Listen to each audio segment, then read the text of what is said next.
The Earnestly Speaking podcast is a show that is founded on free-flowing conversation and may at times venture into mature subjects. Listener discretion is advised. Yeah, Earnestly Speaking podcast.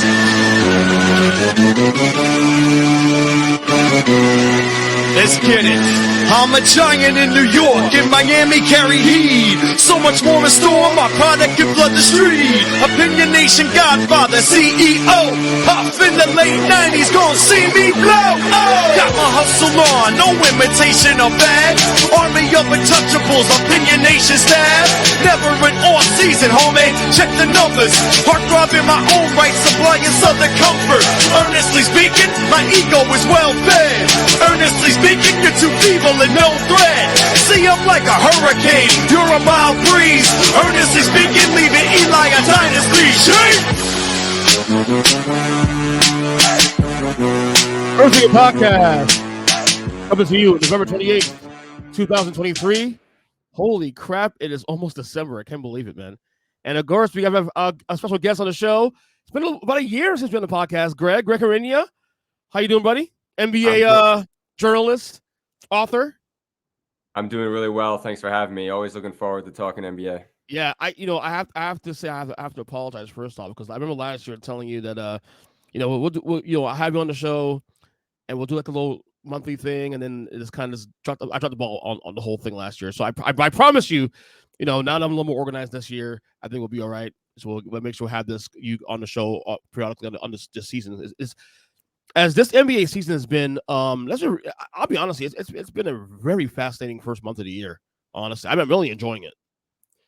Yeah, I mean, going into the year, one of the things that interested me was the parity that was going to exist in the league. I mean, Right. I feel like most years you could make the argument for 3-4 teams winning a title. Like, I feel like I could make a legitimate argument for 10 teams. Oh yeah, without question, winning a title, maybe even more. And there are teams that are better than even I thought that they were going to be. So, I mean, like, I thought that the league would have a lot more parity, but I mean, I don't know that I expected Orlando to be as good as they would be. And they've been battling injuries too. And they're still only 5 losses, this far into the season. So, I mean, a lot of teams I think have been better than I thought they were going to be. Really, the only teams you're getting an easy night from would be like your Washingtons, your Detroits. Oh God. I would say Portland, but I mean, they beat Indiana in Indiana. And they do fight.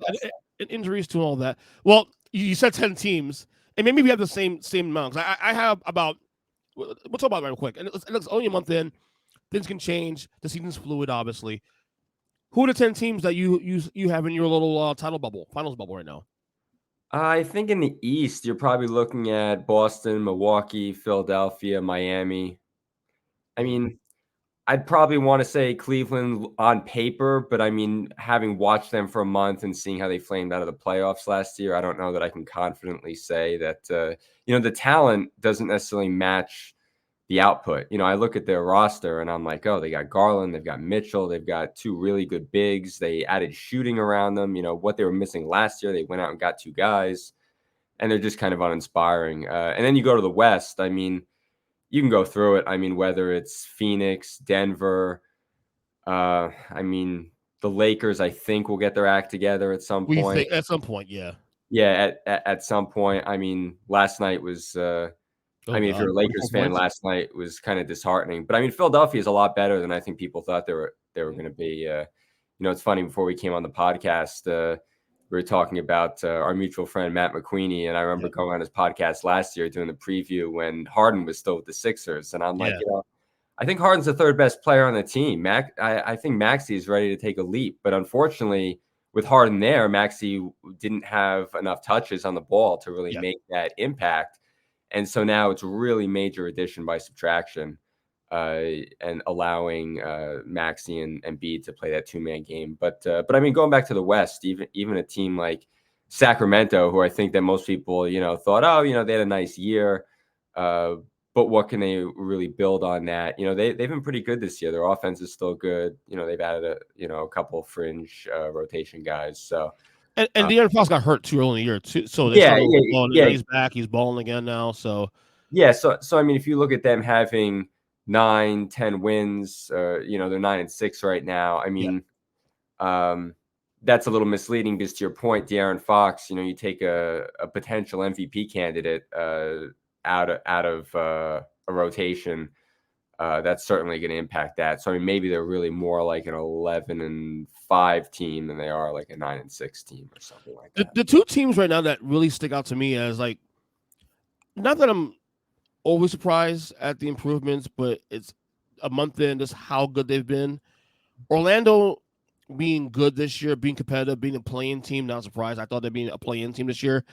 Them being number 2 in the East though right now, a month in. Now, granted, this team has a habit for the last 10 years of starting well, and then they just flame out after November comes to a close. And then you got Minnesota. Minnesota's 12-4 now. Minnesota right now has the second best record in the NBA right now. And I was one of the guys when I did my season preview back in October, was very skeptical about the Timberwolves, and in fact was one of the teams I thought would fall back because I felt that.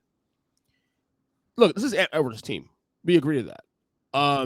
I felt that between the Edwards, the Cat combination, and then the Gobert contract and all that, I felt that was kind of a mishmash of that's destined to fail. And at least through a month in, they are proving me wrong so far. Can they sustain this though? I think they can because their defense is legit. So, they really defend well. Gobert's having a good year. Anthony Edwards is taking that next step. So, again, when you talk about potential MVP candidates, you're probably putting him on that list. Mike Conley's still playing well, even at his advanced age. The one thing that everyone talked about Minnesota from last year as being the team that gave Denver the most amount of trouble in the playoffs. But, the one thing that should be noted is that they didn't have Jaden McDaniels for that series. And, he's a really good 3-and-D type player, like a, first, second team, all defense type player. So you add him with Gobert and Edwards has stepped up his D. So, and also, he's scoring 25 to 30 points a game. Right. You have offense with Cat and Edwards, and then you also have defense with McDaniels and Gobert and Edwards too. So, they do have a nice mix going on, the right mix of veterans, of young guys. But, it'll be interesting to see where they go, maybe not even this year, but in the future, because, financially, they're going to have some decisions to make because with Edwards making as much as he is, they just gave Jaden McDaniels a big deal. Cat is going to be making $60 million a year, if you can believe it. And then Gobert is still on a max deal. So, they're going to run into that second apron problem. So, this might be their only go at it with this group of players. And they might have been incentivized to move Cat at some point just because of those financial constraints. Of course. But because they're playing so well, do you want to go for it with this team? And it's the kind of thing that Boston's going to run into next year because when they have to pay Tatum, can you pay Brown and Tatum both $60 million a year, plus pay White, plus pay Porzingis? They've got 6 guys on their team. They can't all make max money. So, everyone's kind of thought that Boston was kind of in a 2-year window here. Minnesota might be a 1-year window. So it'll be interesting to see if they go for it with this team that they have. And that's my thing too, also too, coming to the year that I felt that because of the implosion I predicted on the Timberwolves, that Cat would ask for a trade. And he'd be the first whale, quote unquote whale, to be on the market, potentially on the market for another team that needs another star. But hey, look, so far so good for this team, man. So back to the East real quick, because you mentioned Cleveland. I feel like they're the most disappointing team in the East so far. They are, and to pin it down more specifically, I would say Evan Mobley has really disappointed me because I feel like when he got drafted and in his first 2 seasons, let's say, I looked at him as a guy that could be like another Giannis. With a better jump shot. I watched him play and I'm like, this guy's a dominant defensive player. If he just picks up a little bit of offensive skill, a little more aggression, this guy could really be a dominant player. And I just haven't seen that. He's basically like a glorified role player on that team. And it's not just because they have guards. He just doesn't shoot all that well. And he hasn't developed a 3-point game. I thought, okay, he'll develop the corner 3 that'll stretch defenses out. And then he can always, do a blow by, get to the rim, like Giannis attacks, like he plays with a ferocity. I don't see that from Evan Mobley. And I think that the fact that he hasn't really developed has sort of hindered the entire growth of that team. He just hasn't really gotten better in the past couple of years. And he's still a good player, But I mean, I looked at him as a guy who, in 3 years or 4 years, this guy could be an MVP candidate. Yeah. He's not that. No. And, Allen's a nice defensive player who on, the right night can make an impact. Mobley is a nice role player.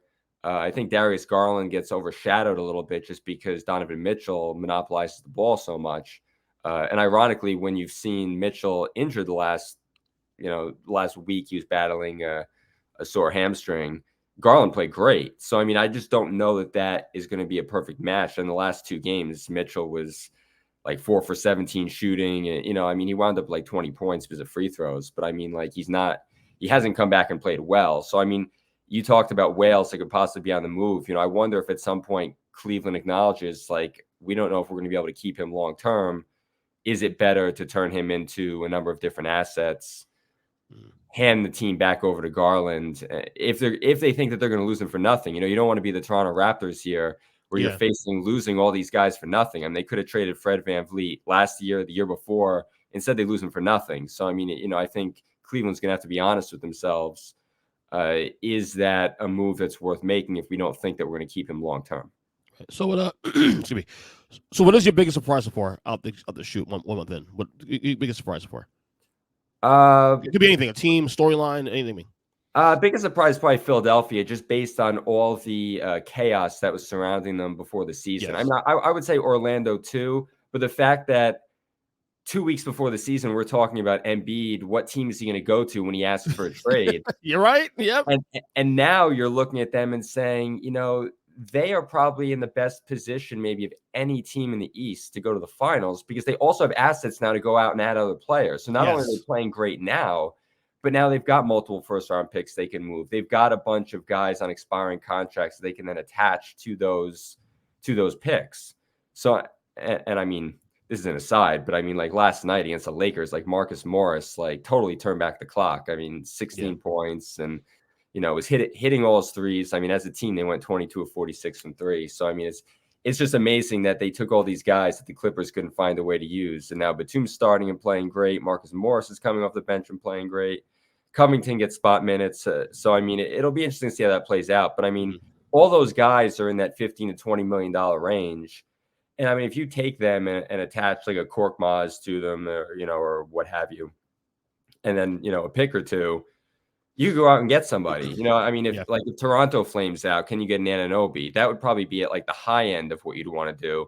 But even if they went out and got a guy like a Bojan Bogdanovic, just to stand on the perimeter and shoot threes and play off of Maxey and Embiid, a guy who you feel like with open looks can shoot 40 to 42% from 3 pretty comfortably, play a little bit of defense. Like even if they made a move like that, I think that would be good.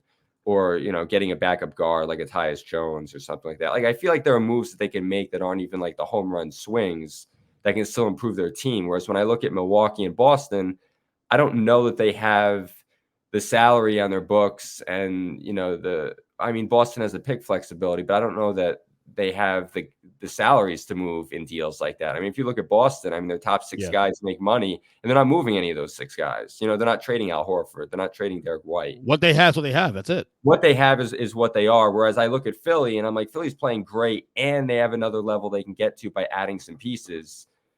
And Milwaukee, I mean, like defensively, offensively, they're great. We knew that they'd be great offensively. Defensively, you hope that in another 40, 50 games, they figured something out. I'm a little underwhelmed by the coach thus far for various reasons. I mean, like, I almost feel like Dame and Giannis should be running a pick and roll on every single possession. And the fact that they're not almost makes it seem like the coach is like, I know better than you. We don't have to run pick and roll. We have all these other sets we can get to. It's like, don't try and you saw that thing also that happened on maybe Sunday or Saturday where Giannis and him and Adrian Griffin got into it a little bit. Like on the court a little bit. Wasn't, not too serious, but at the same time, something to look at going forward. First year coach, I mean, imagine if Milwaukee had Nick Nurse as their coach, So, I mean, like, I think it could have been. Did he interview for that job? Yeah, he did interview for that job. And Griffin, I think, was Giannis's guy. And I mean, I just watched Philly play, and I'm like, they are so well coached. I mean, like, I watched their game like a week and a half ago against the Nets. Yeah. And they were just like totally dominant. I mean, like defensively, they were flying all over the floor. I mean, it was just like last night's game against the Lakers. Embiid didn't even have to play the fourth quarter. I mean, just the way that their offense runs is like a machine right now, and which I guess isn't really a good look for Doc Rivers. What about disappointment? Disappointment, player, team, anything maybe. Yeah, I mean, I guess we kind of already touched on that with Cleveland. I focus more on the East than I do on the West. So I would say that Cleveland's pretty disappointing because I look at their roster and they should be in that mix with Philly and with Milwaukee and those guys. Yeah. And the fact that they're not is pretty disappointing. I guess if you're looking out West, I guess you got to say the Clippers as far as disappointments out West. You want to go there now with that? Because that's a lot we can unpack on that one. Last night's game against the Nuggets, no Jokic at home, still losing Nuggets. It wasn't just no Jokic. Jamal Murray wasn't playing. Aaron Gordon wasn't playing. Yep. And the funny thing is that the guys that were playing, Michael Porter Jr. and Kentavious Caldwell-Pope, I think they combined to shoot 6 of 27 from the field or something. They were terrible. It was Reggie Jackson who went for 35 and 13 assists. Then DeAndre Jordan scoring over 20 points and getting a double-double. So, can you imagine the Clippers, a full-strength Clippers team, losing to, a shell of the Nuggets, and the guys that are doing the damage are guys that you would have thought that would have retired a couple of years ago. So, it's just a terrible look. And I'm sure Ty Lue will continue to say, oh, we need 10, 20 games to figure it out. Well, I got news for you. In 10, 20 games, you are what you're going to be. You're not going to be getting to the 5 or 6 seed if you're, if you're 15 and 20. You've got teams like Oklahoma City and Denver and Minnesota and Phoenix that have already separated from you. So by the time you figure it out, you're not going to have enough games left to get out of the play-in at best. So and again, it goes back to the conversation we were having before with Harden. I just don't. His game just doesn't translate anymore because he just pounds the ball and pounds the ball and pounds the ball. And guys are just standing around and there's 8 seconds left on the shot clock and now you got to go. And even in last night's game, in the fourth quarter, he had some really bad turnovers, just over dribbling, getting caught in bad spots. I just don't see how that's going to play out. I don't know how the dynamic with him and Westbrook is going to work. Right. Kawhi, I'm not sure is. It's not like LeBron, where LeBron is like a fine wine and gets better with age. I look at Kawhi and I'm I don't see the same player. He's still good, but I don't know that I see the MVP candidate that I was expecting, in years past. Paul George had a bad game last night. He's probably been their best player so far. But, I just don't know that they have enough outside of those couple of guys. And I'm not a fan of Harden's game anymore, as it translates to the modern game. And yet here's the thing too. I still defend the trade for one reason, because of the injury history of Kawhi Leonard, because of Paul George, not as bad as Kawhi, but he does get hurt a lot. James Harden, at the very least, was a great insurance policy. There's one thing about Harden I will say, for all the crap we give James Harden, as his playing style, not aesthetically pleasing to the eye, obviously, but he does play. He does play most of his games. He's hardly ever hurt. So if Kawhi is hurt, okay, well, you just have Harden to fill in the spots until Kawhi gets back. But now Kawhi has been relatively healthy so far this year, and it's still not working with him and Harden together. So I don't know, man. But I get it. So it's a 1 year. It's a 1 year rental, really, at this point for the Clippers. So look, was it a bad through a month now? Was it a bad move? It doesn't look good right now. The returns are not good right now. Still got time to turn it around, but I don't think it was actually a bad decision just because of the fact of their whole situation involving their stars who can't stay healthy. James Harden, at least, is a good insurance policy to have. I'll say that. True. The one thing I do want to add on Harden, though, I saw an interesting stat earlier today that Harden, about 12% of his finishes are coming in the restricted area. Mm-hmm. And in his best years, those numbers were at 35%. So, he is not getting to the rim, getting to the free throw line like the Harden of old. So, when I watched him in Philly the past couple of years, even in the playoffs last year, he struggled massively, especially in that first round to the Nets, finishing at the rim. He was getting to the rim. He just couldn't finish at the rim. And now he's not even trying to get to the rim. So, I do definitely agree with you that if they miss one of those guys for 3 weeks or a month, let's say, he is a great insurance policy to have. Mm-hmm. But I just wonder if he's enough of the same player that's going to make a difference. And I think they will figure it out to a point. Like, I think they will be good enough. But I mean, does that put them again in a position where they can still compete with Phoenix, Denver, even teams like Oklahoma City, Minnesota, Sacramento? I just don't know if they're going to be better than those at teams. this point, just get into the play-in situation first, because the playoffs started today. They're not even in the play-in. Exactly. Playoffs. So, yeah. I mean, just get into the conversation first, and then we can talk about competing with the top teams. Figure out the situation, and we go from there. So I'm with you on that one. This is probably my favorite team outside Sacramento. Probably my favorite team to watch this year on League Pass so far. OKC Thunder. I mean, they've been fun to watch. They are right now, as of recording, they are second in the West, 11-5. How fun are these guys to watch? Well, Chet Holmgren is going to win Rookie of the Year. I mean, like, you think so over Wemby? Yeah, I think. I mean, look, if they give it to Wemby, it's going to be because he puts up good numbers on a terrible team. Like, Chet Holmgren is actually impacting winning. So I mean, like, he has made a real big difference, because like in the past that they really haven't had a big man to like patrol the paint, and the fact that he can play inside, outside, I mean, he's playing almost like I would have wanted to see Evan Mobley play. Not that I want to keep bragging on Evan Mobley, but I mean, like, he's making threes. I mean, he's playing inside, he's blocking shots, he's dribbling up the floor. So I mean, he's showing his full arsenal of skills. And you're pairing that with Shai Gilgeous-Alexander, Jalen Williams. The Josh Giddey thing is a different thing. But, I mean, he's still been a good player for them for the past couple of years. So, I mean, they've got good depth. And, I mean, they've got a war chest of picks that they could trade if they want to, like, go for it. I don't know if they will go for it this year.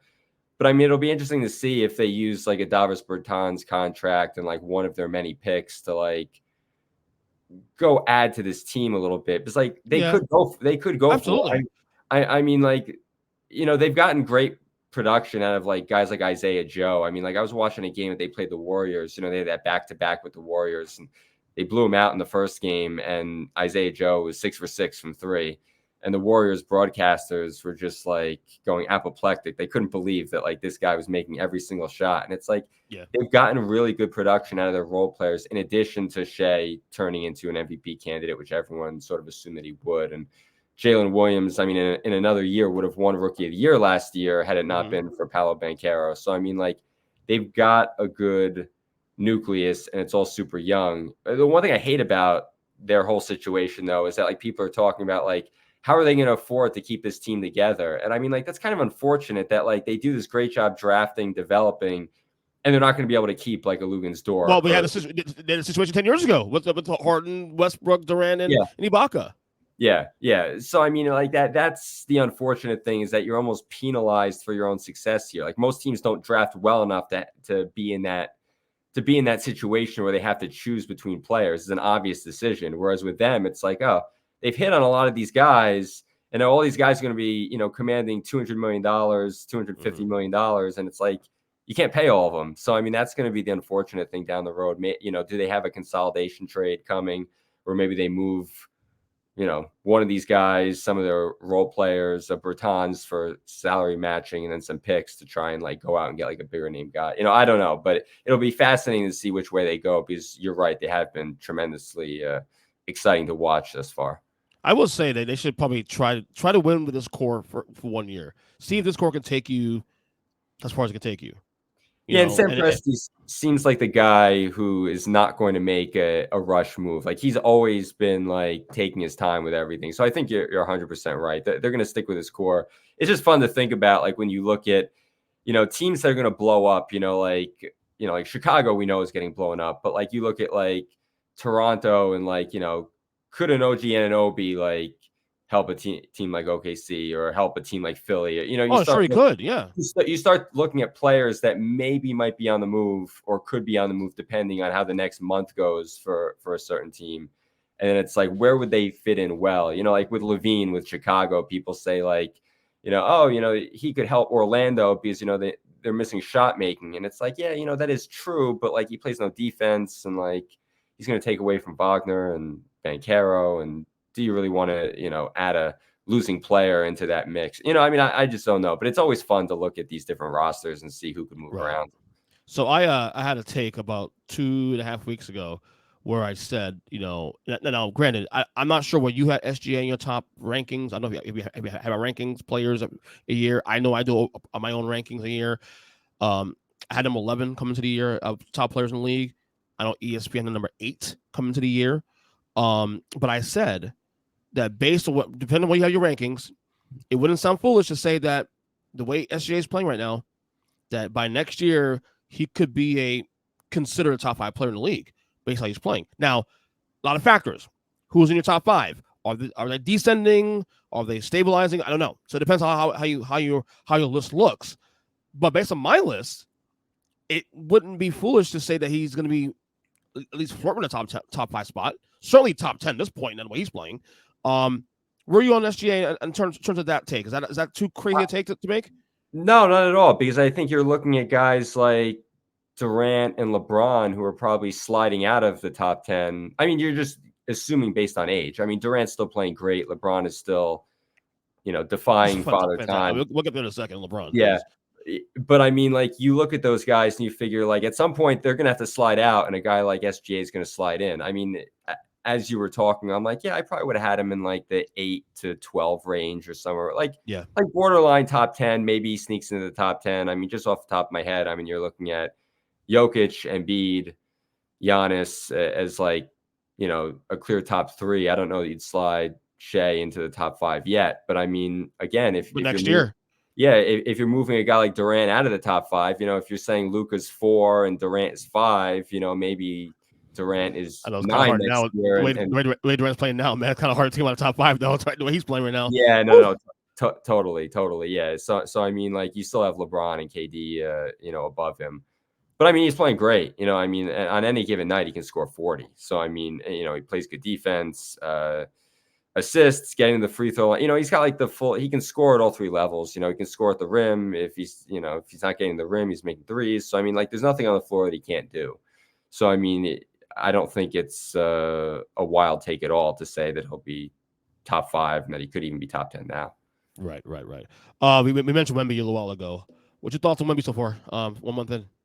He's probably a little better than I thought. I didn't think that. I mean, he shot like from 3, like 27, 28%, something like that in Europe last year. Mm-hmm. So I figured, like, he's not really going to shoot that well. And I mean, there are games where he struggles from the floor, but I mean, like, he's a defensive player of the year candidate today, Yeah. So I mean, like, even if he's not giving you anything on offense, he's still impacting that end of the floor. And I know San Antonio's not that good a team, but I mean, you can just see that, like, even when they were playing Golden State the other night, like, Curry's, serpentining through the lane. Like, he just can't get his shot off against him. And Wemby's athletic enough that he can follow him around. It's not like you're taking this big plotting center like a Zubats or a Pirtle and you're trying to, like, guard Curry. Like, he can actually, like, run with him. And with his length, that 8-foot wingspan, like, he's not getting a shot up over him. So, I mean, he's been awesome on defense. I mean, he's probably going to be on one of the top 2 defensive teams this year as a rookie. He's got to be. Yeah, which is incredible. And I mean, offensively, I mean, just throw the ball to the rim and he can go up and get it. And his shot has actually been better than I would have thought. I mean, his free throw shooting has been good. He's making those those elbow jumpers, those 15-footers. So I mean, like, he's making shots from all over, which I didn't know that would translate right away. But the fact that there's so much on his plate, he is playing very well. The only reason I said about Chet being over him for Rookie of the Year was just because Oklahoma City is going to be good. I mean, like, but can I argue with that though? And I'm not saying you're wrong with that, but can I argue that it's kind of clear month in that OKC is a much better team than San Antonio right now? True. But I mean, like, they just gave Devin Vassell a lot of money. Keldon Johnson makes a decent amount of money. Like, I don't. Sohan was thought to be a good player when they drafted him last year. I don't know that they're that terrible. Like, they shouldn't be like losing 10 games in a row terrible. Yeah. But you are right. I mean, they have a much better nucleus in place. But I think if their numbers are similar, would it then be doing a disservice to Chet if they're within a point or 2 a game, within a rebound or 2 a game, and then you say, okay, well, Oklahoma City finished 3rd. Their coach is winning Coach of the Year. Do we not give Rookie of the Year to the guy who, finished 3rd or 4th as opposed to a team that's got like the 4th pick in the draft? So I mean, but you're right. I mean, like, it's not like I'm knocking Wemby. I mean, I think that he's going to be a transcendent player. He's already showing glimpses of that. probably more so than I would have thought, just based on, I thought, the physicality of the league, his shot maybe not translating. Right. Not that I didn't think that he was going to be amazing, just that I thought that it might take him a little bit of time to get to that place. And I think he's gotten I think what's more of crazy the way there. Right. I think what's crazy too about Wemby is that like they're not really running the offense through him either. He's just getting 20 points a game just by being who he is, you know. But I want to say this though. Wembanyama, best player in the league within 5 years. You buying that? I said yes. I see enough there. Yeah, like if you told me that when he's 23, 24 years old, that he's unstoppable. Yeah, like he just has to figure out the NBA game. And right. like, I mean, for him to do what he's doing now is pretty impressive, because I thought that he'd struggle with that transition a little bit. Not that it would be permanent, but that it would take some growing pains. I mean, he's acclimated himself better than I would have thought. So I don't think that's a hot take at all. I mean, like, a guy who's 7'4" who can run the floor and shoot threes. And I mean, when there's a defensive 3-second technical, he's the one stepping up to shoot the free throw, So I mean, like, he's a better shooter than I thought that he was going to be this early. Yeah. Golden State Warriors, 8-9 in the West right now. They started well, and then Steph missed a couple games here. Clay's struggling this year. Draymond's going to come back from a suspension I think tonight, after 5-game suspension, for the choke job, WWE choke job on Rudy Gobert. Now, I said before the year started that the Warriors, to me, didn't feel like a team that was really a title team. And I felt like with the teams like Denver, Phoenix, Lakers, all the stabilized teams, and then the teams that are coming, Minnesota, New Orleans, hypothetically, OKC, Sacramento, the Warriors felt stagnant. I mean, their big move this year was getting rid of Jordan Poole, which I understand, bringing in Chris Paul, who's now 75 years old. I don't know how old he is. He's old. He's been okay, wrong. But it feels like this Warriors team, like, I'll ask you, is their title window closed now officially? Yes. I mean, I did a radio interview right before the season started, and the first thing the host wanted to talk about was the Warriors, because they won a title 2 years ago. They've got Steph. That's the big topic, and I'm like, they're good, and that's fine, but it's like they're super old, and Klay Thompson, to me, is not the same player that he used to be. And there's just a lot of pressure on Steph Curry, being 6'2", 6'3" at 35 years old, to go out there and dominate every night. Because I mean, there just isn't a lot of help outside of that. Like, Wiggins has not been good. No, he's been really bad. And then you take an old team, that they're gonna miss some games. Chris Paul's gonna miss some games. Curry at 35, having that load on him, is gonna miss some games. Draymond is not a guy who's going to go out and get you 25 points a game. He's going to facilitate, and you're going to run the offense through him, and he's going to find shooters and things like that. But like, if Wiggins isn't hitting shots, and like you said, Chris Paul is 75 years old, and Steph Curry's got this huge weight on him having to carry this team, and Klay Thompson's not the same player anymore. On any given night, they can probably beat anybody, but I just don't. And I also don't see the depth from them. Kuminga's a nice player. Moody's a nice player. Okay. Podziemski, the kid they drafted, is showing promise, but like, I don't know that he's really going to impact. Like, he's not going to impact the playoff series. Right. So I mean, I think that really what they need is Wiggins to be a lot better. Yeah. And I mean, of course, they need Klay to be better. I mean, like, they were talking before, during the summer, before the season even started, about Klay being, Klay wanted a max contract, and I'm like, who in their right mind is giving him that? Let me say right now, a month in, they look smart for not doing that. Yeah, exactly. It's like, look, you can't be sentimental unless you want to set your team back 5 years. And Daryl Morey made the 100% right decision not getting saddled with 4 years and $200 million of James Harden, because James Harden doesn't look good now. So, I mean, what's he going to look like in 3 years? And same thing with Klay Thompson. Like, we appreciate everything that you've done for us, but you are not, maybe you're a $25, $30 million a year guy if other guys are now making 55 and 60, but you are not, you are not a 4-year, $250 million player anymore. So, and that's partly why I don't think that they can really contend, because when they were great in their heyday, it was the Splash Brothers. Now it's one guy, and then, you get the occasional flash from Thompson. Here's the thing, though. He's free agent next year. So what do you do? Like, do you trade him now? Do you ride us out the rest of the year and see maybe you can get him to take a haircut, and keep his core together? Steph wants him there still. Yeah. The thing is, though, is that, like, who's trading for him? They're seeing the same thing, as the line in No Country for Old Men goes, Yeah. they're seeing the same thing I'm seeing, and it certainly made an impression on me. So, I mean, it's like, what GM is watching him play thinking, oh, yeah, it's a good idea to now trade $30 million in contracts and maybe picks for a guy who we, A, might not be able to re-sign, and B, doesn't seem like the same player anymore. So, I mean, I think that, he's probably going to stay there, and he's probably going to have to take a pay cut because I don't know that there's going to be a huge market outside of that, because who's giving him that money?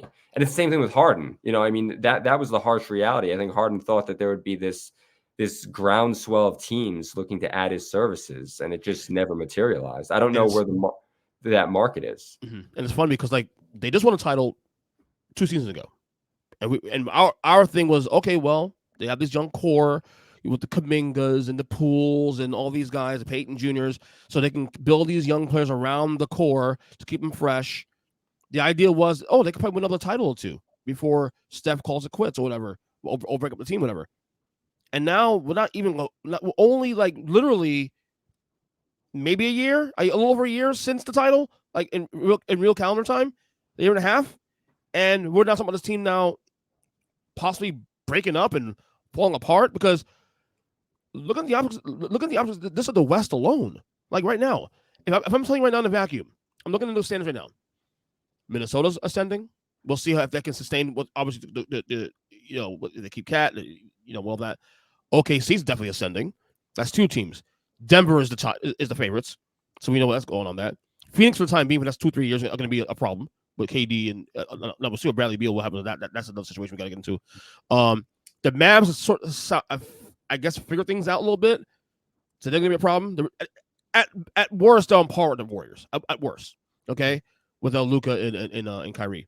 The Kings are better. They play 7 game series right now. They beat the Warriors this time.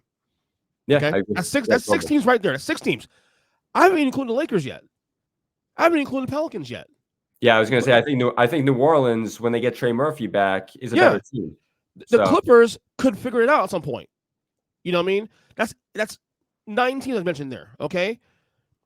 I mean, look, the Grizzlies gonna be a problem, in trouble this year. 3-13. Ja's back some point. Maybe with Ja, they're a problem. Okay, that's 10 teams. Meanwhile, you're the Warriors. I can't even say you're plateau. I think you're descending at this point now. I don't even think you're plateauing anymore. And so I look at this. I'm like, this could be the end. Barring a massive move, and I don't even know what move is out there that you can do at this point, outside of replacing the parts, replacing the clay, because it's going to require that, moving those contracts to bring another piece. And I think this is the end. I mean, we got to see more, obviously, in the months to come, but I think we're reached the bowling point now of this Warriors dynasty. Yeah, we're on the same wavelength here. Like, we both, I think, feel the same way about this team. And also, when you mentioned them being a title team 2 years ago, think about how good Wiggins was in the finals. I mean, he was grabbing like 15 rebounds a game. I mean, now you look at the box scores, he's grabbing like 1-2 rebounds in some games. Like, he just hasn't played well enough. I mean, he was an all-star the year that they won the title. Correct. And now he's probably a detriment more than, a plus player for them. So, I mean, he needs to really turn it around. And Clay being what he is, Paul's age, the only thing you're trading on that team would be like Kuminga or Moody, those guys. And like, you're still sending out picks at that point too. So it's like, are you then throwing good money after bad to improve the team? I don't know. But that list you went through, I mean, again, I could make the same argument that you just did for all those teams being better. And to your point on Memphis, like, Ja's going to come back. Marcus Smart's going to come back. Luke Kennard's going to come back. I mean, they've been really hampered by injuries. And once Ja comes back, they're going to be a different team. Now, they're probably too far behind the 8 ball now to make a difference this season. On their best day, on their best day, they sneak into the play-in. But I mean, I still wouldn't want to play them in 2 months when they've got Ja and Smart and Desmond Bane and Jaren Jackson Jr. Healthy. I wouldn't want to. On a January night, like, they can go with that roster, they can beat any team. Even if their record's bad, that doesn't mean that they can't beat a good team on any given night. Right. I'll tell you what, Bob Myers knew what he was doing when he left. Totally. Yeah. And that was probably the best indicator of anything. Yep. I called it when it happened. Something's up. Yeah. So, I mean, like, when you hear like the Stephen A. Smiths and all the talking heads before the season talking about, oh, don't forget about the Warriors. Don't forget about the Warriors. Kendrick Perkins is on their bandwagon. It's like, look, there's a reason Bob Myers is sitting next to you now. If he felt strongly about this team, he'd still be there. He got out before the reason why he left was because he didn't want to have to make the difficult decisions. He didn't want to have to be the guy to tell Klay Thompson, you're not good enough anymore, or that I'm trading you. He said, let that be somebody else's problem. Let that be Mike Dunleavy's problem. I'm going to leave before those heartbreaking decisions have to be made. There's a lot of sentimentality with the fan base, with those guys, because of all the success they've had. And he didn't want to be responsible for breaking it up. So as soon as he hot-tailed it out of there, that was probably the best indication that we had that things were probably going to take a downturn. We've seen some good coaching performance this year. Obviously in Orlando, I forgot his name. Thank you. The dude in OKC obviously is doing a fantastic job. Minnesota obviously too. Right. If you ask me right now who the coach of the year is now through 1 month, and look, it's obviously way too early for this crap, but coach of the year right now is Ime Udoka. What he's doing in Houston is amazing. Yeah. I mean, I think that it was pretty much a consensus that they'd finish as like the 12th or 13th team in the West. And it's like, he's got them playing really well. And, it's funny because I remember, I don't know if it was last year or the year before, but maybe it was Kevin Garnett who was talking about Jaylen Brown and Kevin Porter, who was still on the team at that time. And he was like, you guys like aren't even playing basketball. Like you wouldn't be able to play this way on a real team, where they were just, running up the floor, not passing the ball, just firing up threes, just playing with like no organization. And like Ime Udoka has brought stability to that organization. And that's the biggest question to me for Boston is that like, I don't know if Joe Mazzulla is like this great coach. I knew Ime Udoka was a good coach. And part of the reason was that he held those guys to a standard. He was not afraid to get on the backs of his best player and basically tell everybody, including them, that you're not playing well enough. I mean, like they were a 500 team. The year they went to the finals on New Year's, they were a 500 team. They beat Phoenix, and then they had an incredible second half.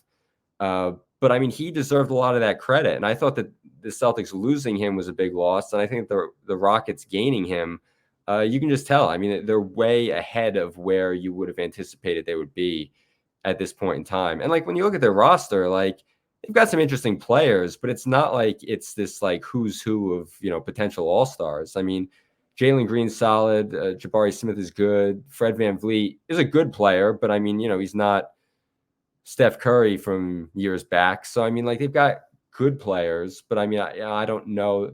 Alperen Şengün has definitely turned into, if not a household name, a household NBA fans name. Right. People who watch the league know about him now. Yes, and of course. He's definitely taken a step up. But I mean, look, you got to give credit to Ime Udoka for that too, because he's finding a way to utilize these guys in a way that Steven Silas was not finding a way to utilize them. And I find it hard to believe that just adding Fred VanVleet was the entire difference between exactly this team being basically unwatchable to now being, potential playoff. Yeah, they're actually kind of fun to watch too, man. They're kind of sneaky fun to watch. I put on League Pass and on. I'm like, I'm gonna turn on to what they're doing. Pretty good. They really are.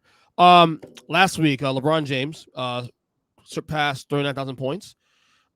First player ever to do that. Obviously, he got the scoring, not scoring title, but he got the all-time leading scorer in NBA history last year.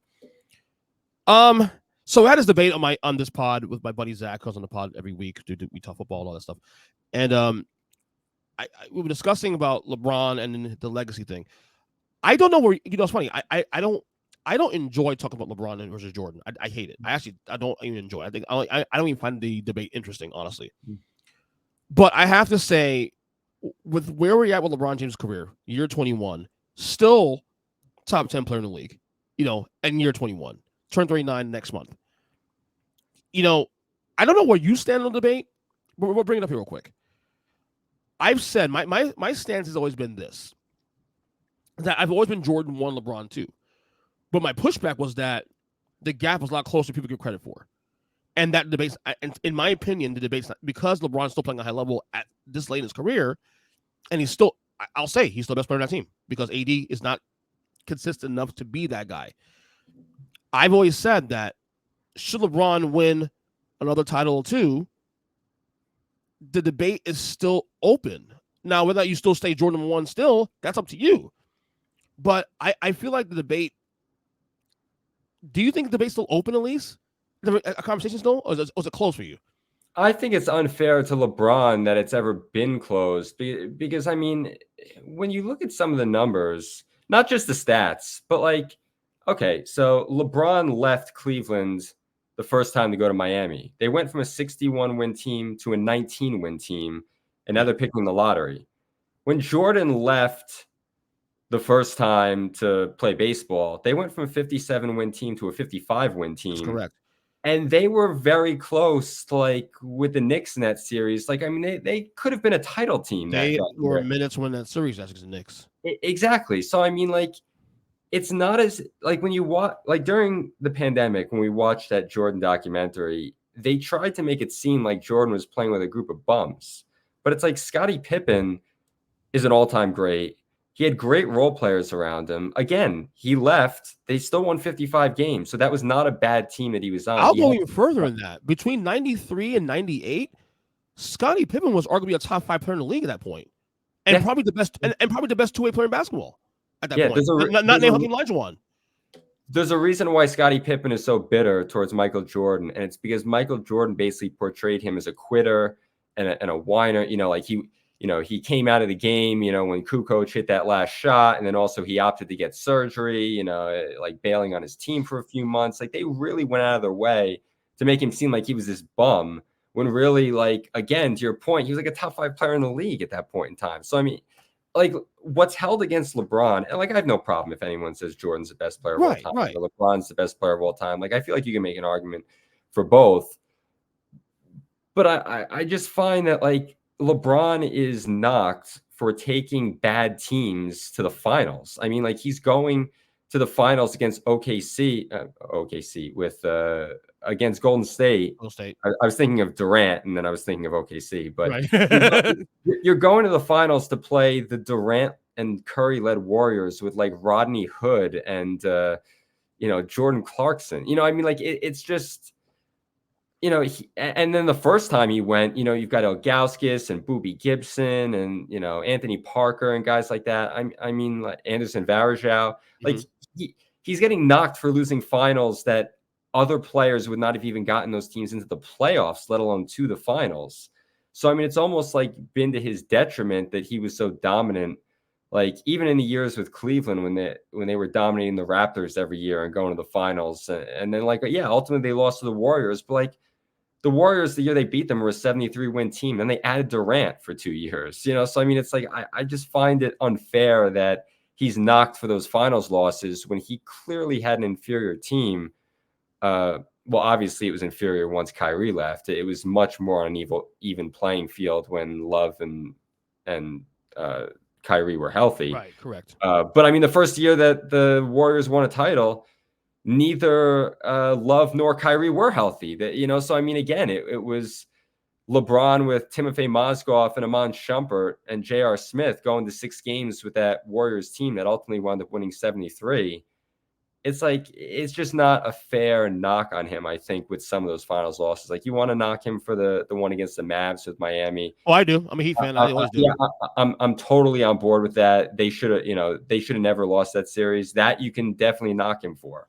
But a lot of those other series against the Spurs with guys in their prime, with Kawhi entering his prime, and the first time against the Spurs with Duncan in his prime, and LeBron playing with Ilgauskas and those guys, like he did an amazing job just to get some of those teams to the finals. So, and the ones that he won, I mean, are ones that he should have won. I mean, he had Bosh and Wade and all that. But I think that his ability to elevate other players and make them better has gotten lost amongst his longevity.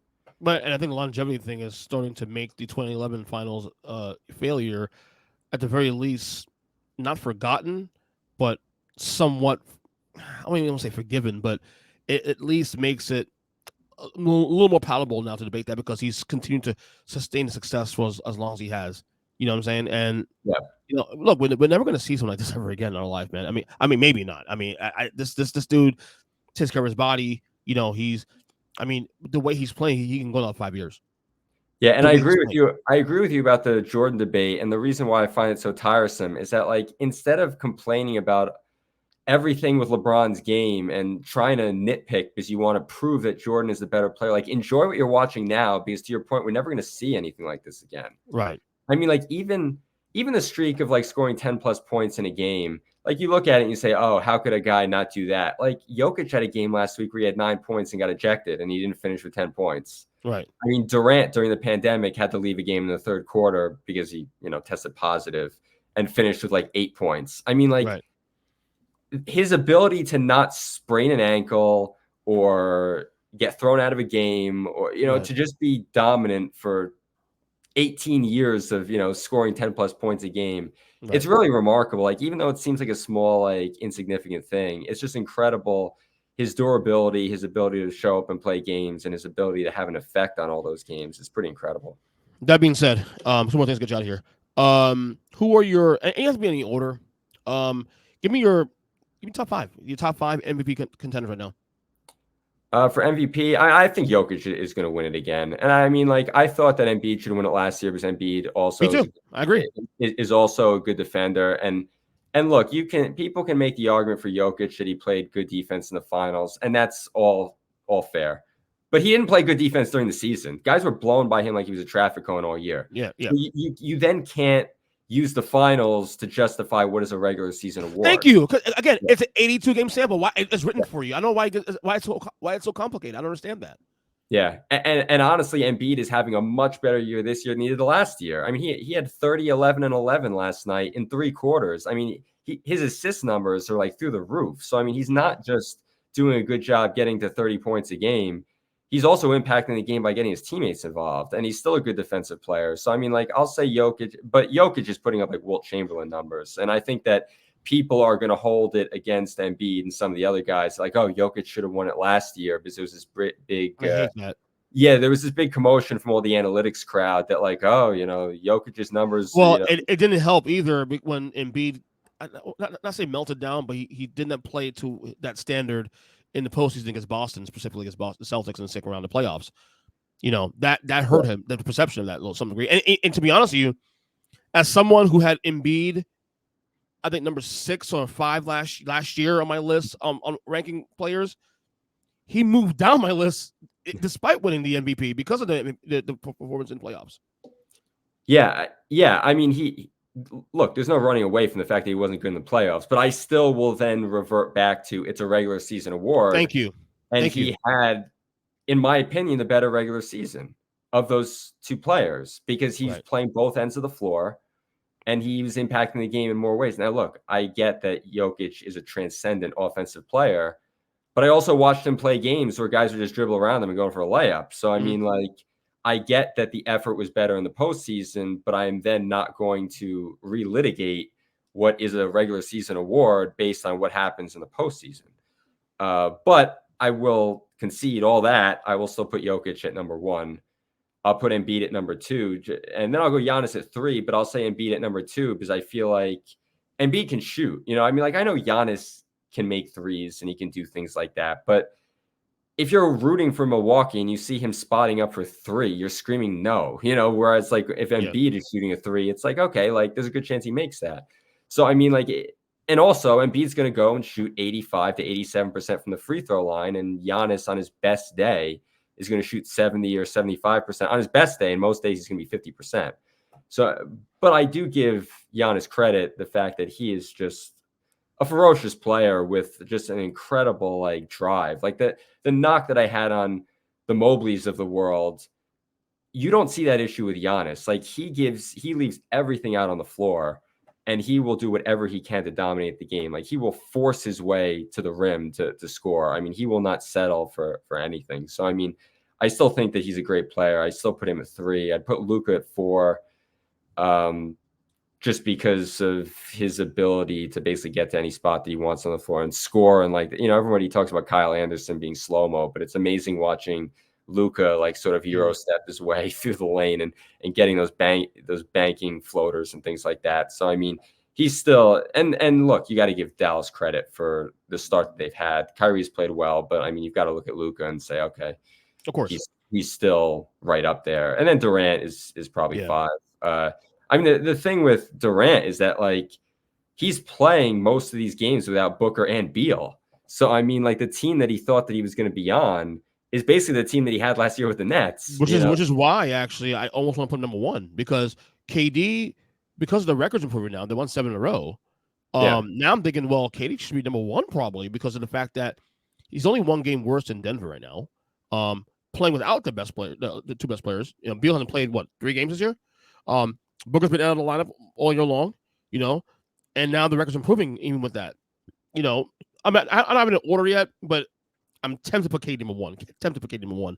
I wouldn't argue with that if you want to do that, because I mean it's a now award. It's not like, oh well, in 5 years he's not going to be as good as Luka. But he's showing his value too, the value of player. He's showing his value. That well, I don't have you guys. I'm still winning games. So obviously the other two guys, Embiid and Jokic, obviously in the conversation, of course. Luka and then SGA.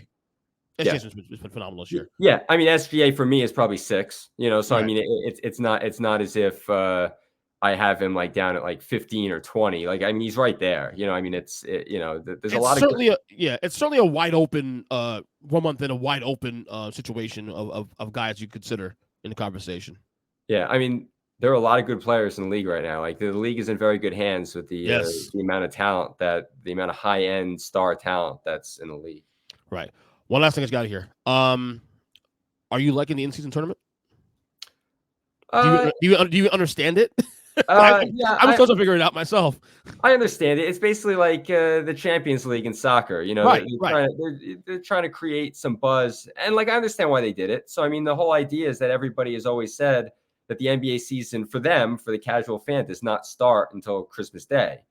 So the NBA is looking at that and saying, well, how can we, even if we get a few more eyeballs from October 22nd to December 24th, it's worth it.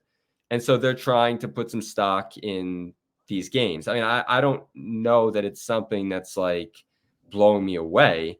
But I mean, look, if it causes the players to play harder and play better and take the game more seriously, then I'm all for it. So I'm not going to complain about it.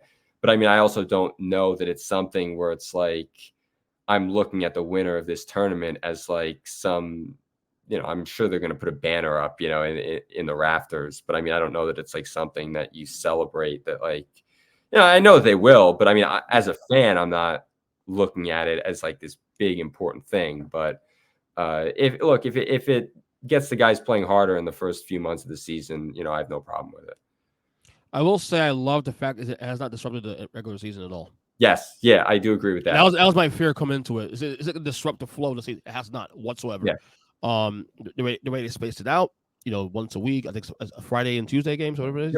Yep. And it's been very, very fluid. Anything as an NBA diehard myself, like you are, anything that gets the NBA more eyeballs at any point in the year, especially around this time of year where football's king, and I'm a diehard football guy myself. But if you're gonna get eyeballs in the NBA, I am all for it. Go right ahead. Do what you gotta do. The old saying, "No, not gonna try it." You know what I mean? So I'm okay with it. Doesn't bother me at all. No, I have no problem with it. I've enjoyed it. I don't know that I'm treating it like a finals championship, but I certainly have no problem with it. And they've done a good job with it so far. And I think the feedback I've gotten so far there's been no negative ones. I'll tell you right now. I've heard mostly positive. Yeah. I mean, there's no downside to it, right?